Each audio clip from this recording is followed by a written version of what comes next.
There's a moment in your life that changes everything. It's the moment when you finally see them for what they really are. Not the charming person you fell for, not the one who made you feel like you were the center of their universe, but the one who systematically broke you down piece by piece until you didn't recognize yourself in the mirror anymore. And then one day something shifts. You find the strength. You walk away. You choose yourself. And what happens next? What they do when they realize they've lost their grip on you. That's what we're talking about today. Because what a narcissist does when they lose control is absolutely predictable. And understanding these signs might be the difference between healing and getting pulled back into the chaos one more time. Make sure to subscribe to the channel because here you'll discover powerful psychological truths that can change your life. The insights we share aren't just theories. They come from understanding how the human mind works when it's been through trauma, manipulation, and emotional abuse. These are the tools that can help you recognize patterns, protect yourself, and finally, break free. Let me tell you something that most people don't understand about narcissistic relationships. When you meet a narcissist, especially in those early days, it feels like magic. They have this supernatural ability to make you feel seen, valued, and understood in ways you've never experienced before. They remember details about your dreams. They show up exactly when you need them. They make you feel like you're the most important person in their world. But here's what's really happening underneath all of that charm and attention. They're studying you. They're learning your vulnerabilities, your insecurities, your deepest fears and desires. And then they use that information like a key to unlock your emotional dependence on them. Over time, something subtle happens. The validation stops coming as easily.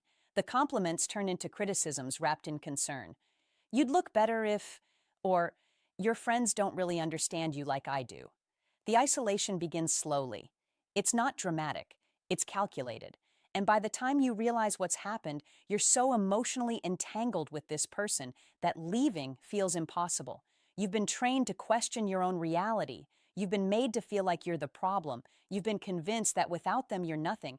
But then something happens that changes the game entirely. Maybe it's hitting rock bottom. Maybe it's a moment of clarity where you see the pattern for what it is.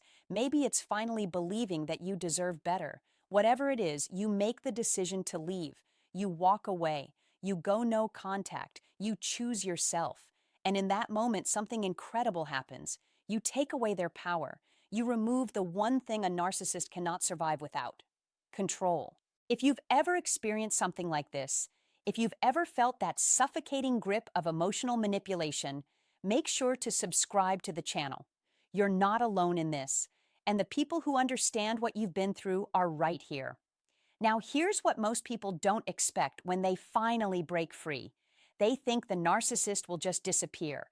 They think that once the relationship is over, that's it, they'll move on. And in some cases, they do.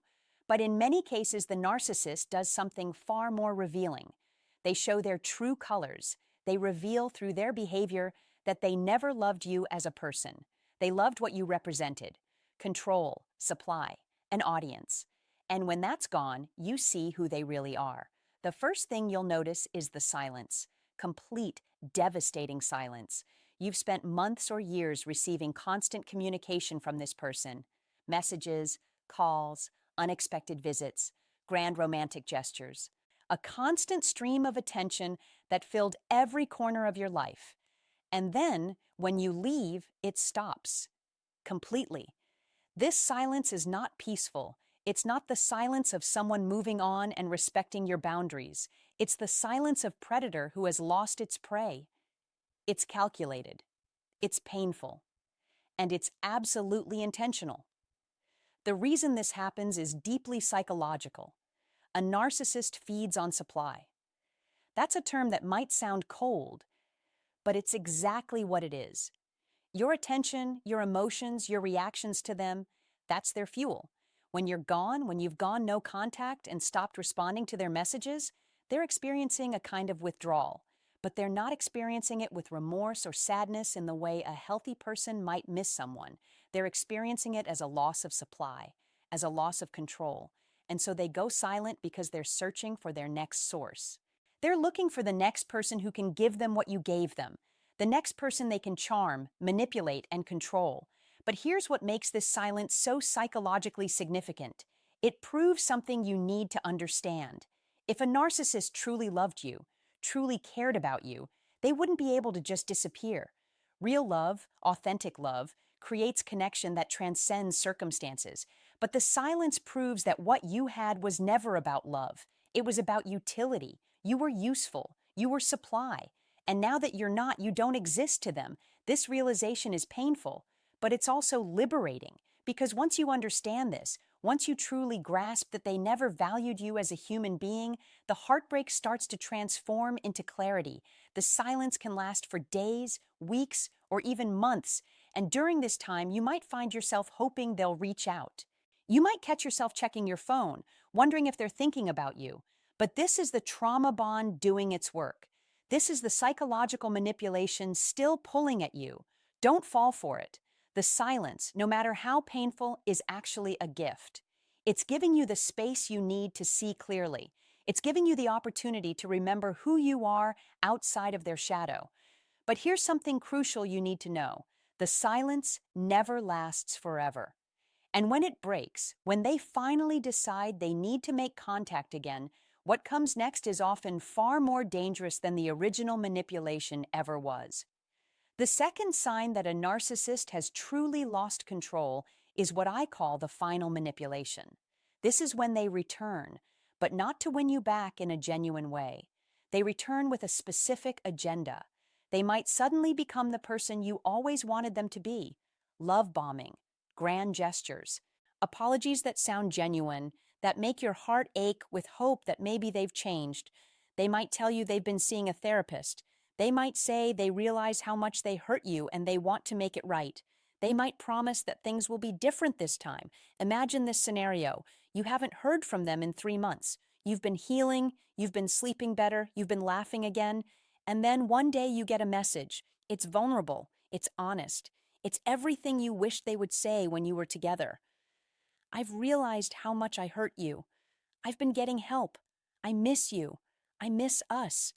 I miss who I was when I was with you. I know I don't deserve another chance, but I had to tell you that I love you. And your heart stops, because this is the apology you've been waiting for. This is the change you've been hoping for. This is proof that maybe, just maybe, love was real. But here's the psychological truth underneath this moment. This is not genuine remorse. This is a calculated attack. This is the narcissist realizing that they've lost control of you, and they're using one of their most powerful weapons to get it back. The false apology, the performance of change, the illusion of redemption. Why does a narcissist do this?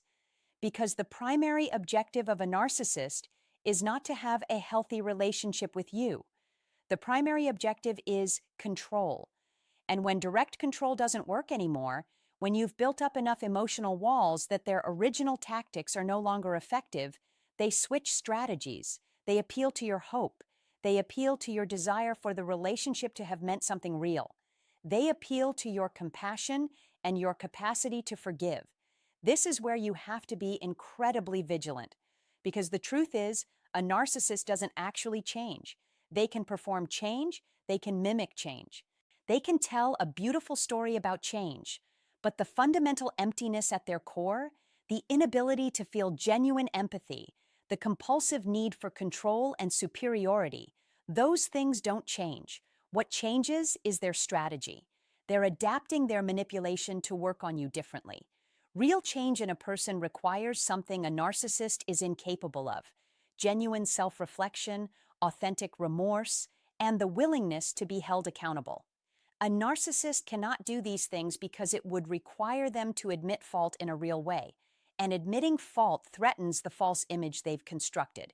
So instead of changing, they perform change, and the performance can be Oscar-worthy. If you want to understand these behaviors and protect yourself, subscribe to the channel, because what I'm teaching you right now could be the difference between months more of healing or years more of trauma. The way you know this apology is false is by watching what happens next. Real change is gradual. Real apologies are followed by consistent behavior change over months. Real transformation requires humility and the ability to accept criticism. A narcissist's apology is the opening move in a new game of control. They're testing the waters. They're seeing if you'll lower your walls. They're looking for the smallest opening to slip back into your life and reestablish the dynamics that were working for them before. And here's the thing that makes this even more devastating. When you reject this false apology, when you recognize it for what it is and you don't take the bait, the narcissist's response will be immediate and vicious. Because the apology didn't work. The love bombing didn't work. Their performance wasn't convincing enough. And now they're faced with the terrifying reality that they've truly lost control.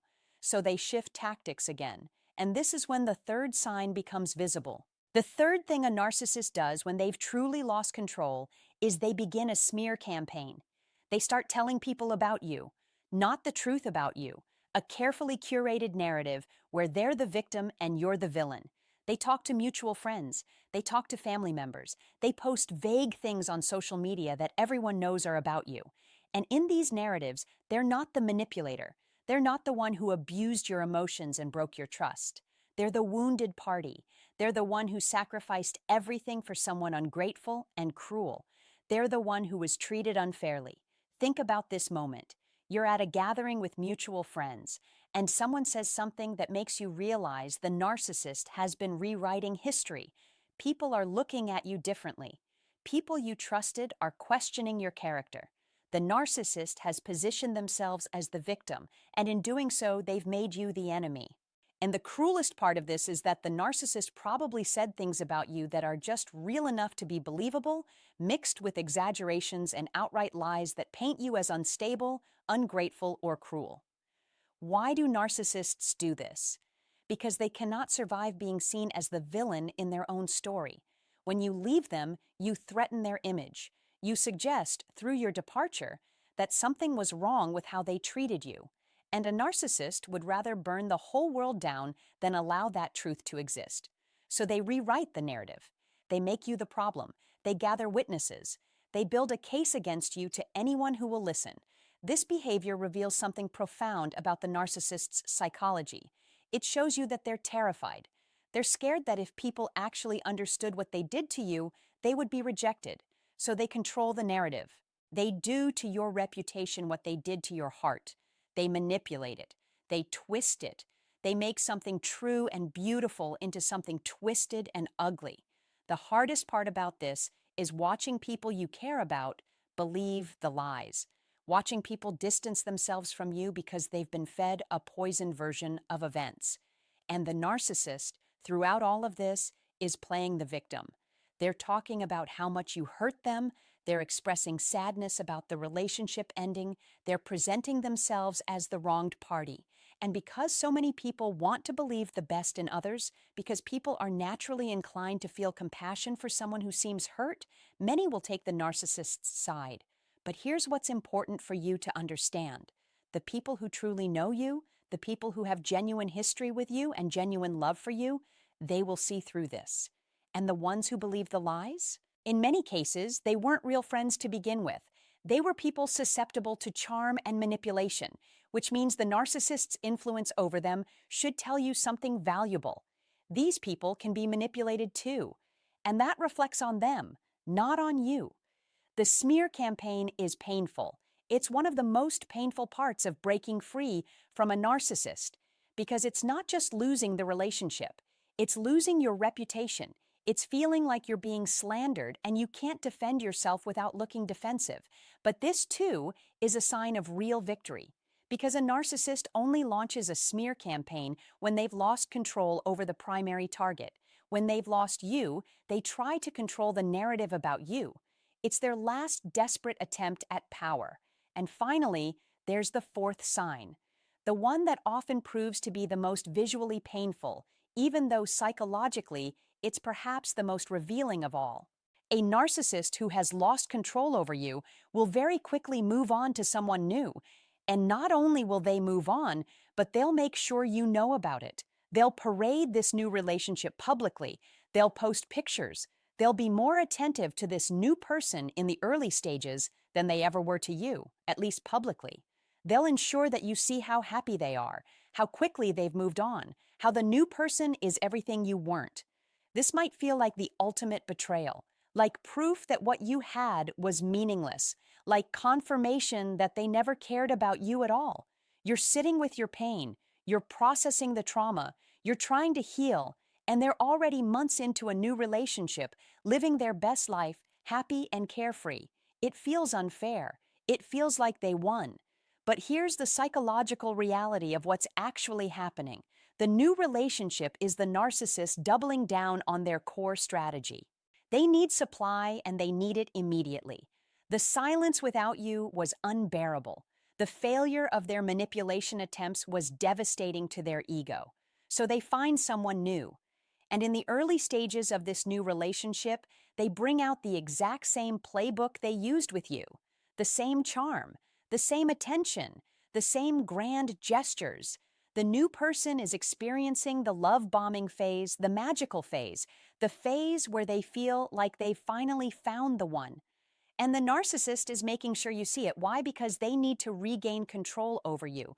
If they can make you jealous, if they can make you doubt yourself, if they can make you wonder if maybe they do have the capacity to be better, then they've regained psychological control.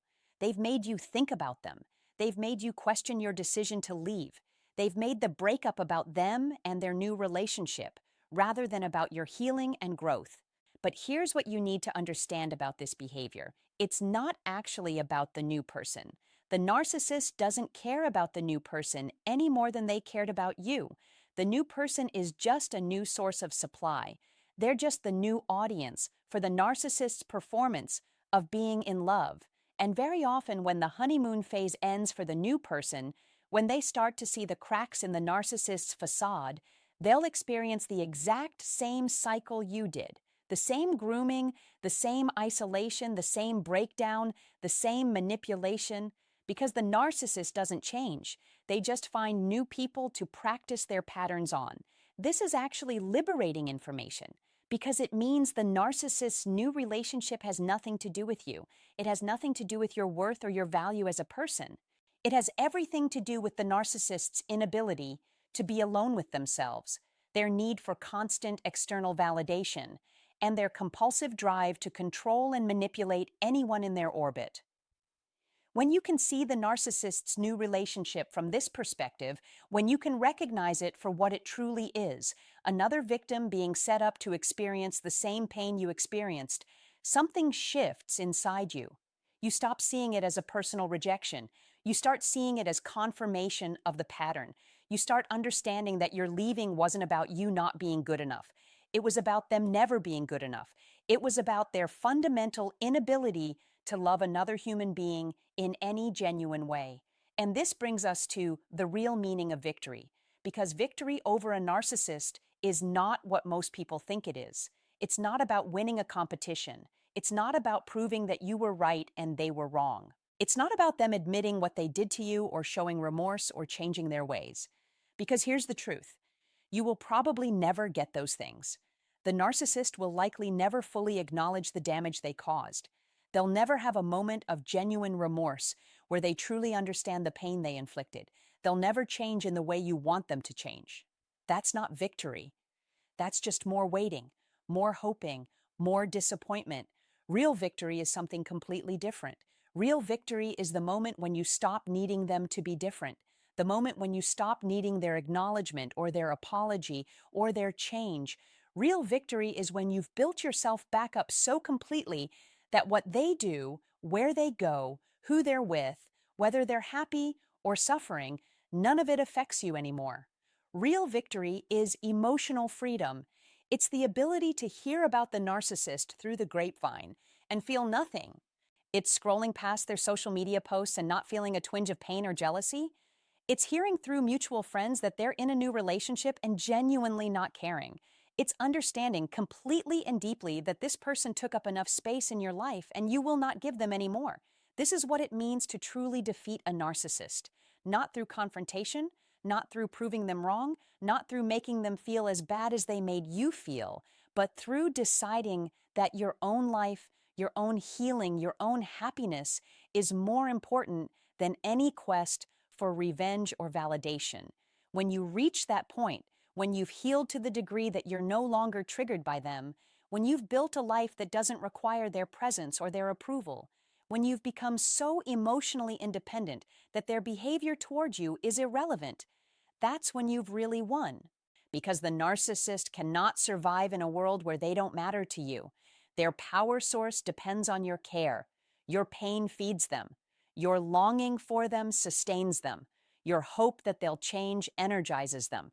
But when all of that is gone, when you've pulled back all of your emotional energy and redirected it toward yourself and the people and things that truly matter, they have nothing. They're left with an empty supply source, and they'll have to move on to find new victims. This journey to real victory is not easy. The silence hurts. The false apologies are tempting. The smear campaign is devastating. Watching them move on is painful. But all of these things are signs that you're making progress. All of these things are proof that you've taken back your power. All of these things show that you're truly winning. The narcissist will show these 4 signs because they can't help themselves.